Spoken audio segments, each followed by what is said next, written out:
महाराष्ट्र सरकारने शेतकऱ्यांच्यासाठी agree stack नावाची योजना सुरू केलेली आहे। या योजनेत प्रत्येक शेतकऱ्याला एक युनिक फार्मर आयडी दिला जात आहे आणि हा नंबर म्हणजे शेतकऱ्याची ओळख आहे। अशी आपली आधार कार्डावर ओळख असते तशीच ही शेतीसाठी खास ओळख असेल। या नंबरमध्ये शेतकऱ्याची जमीन, त्यानं घेतलेलं पीक, मिळालेलं अनुदान, विमा, कर्ज याची सर्व माहिती जोडली जाईल आणि त्यामुळे भविष्यात कुठल्याही योजना मिळवण्यासाठी वारंवार कागदपत्र देण्याची गरज भासणार नाही।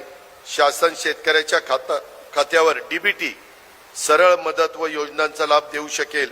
कोणत्याही चुकीच्या नोंदी टाळल्या जातील आणि खऱ्या लाभार्थ्यापर्यंत योग्य पद्धतीचा लाभ पोहोचवण्याचं काम आम्हाला करता येईल।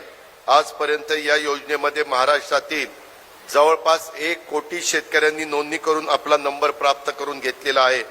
शेतकऱ्यांनी जवळच्या तलाठी, त्याच्यामध्ये कृषी सहाय्यक किंवा महा ई सेवा केंद्रात जाऊन लवकरात लवकर नोंदणी करून घ्यावी, असं पण मी आव्हान या निमित्तानं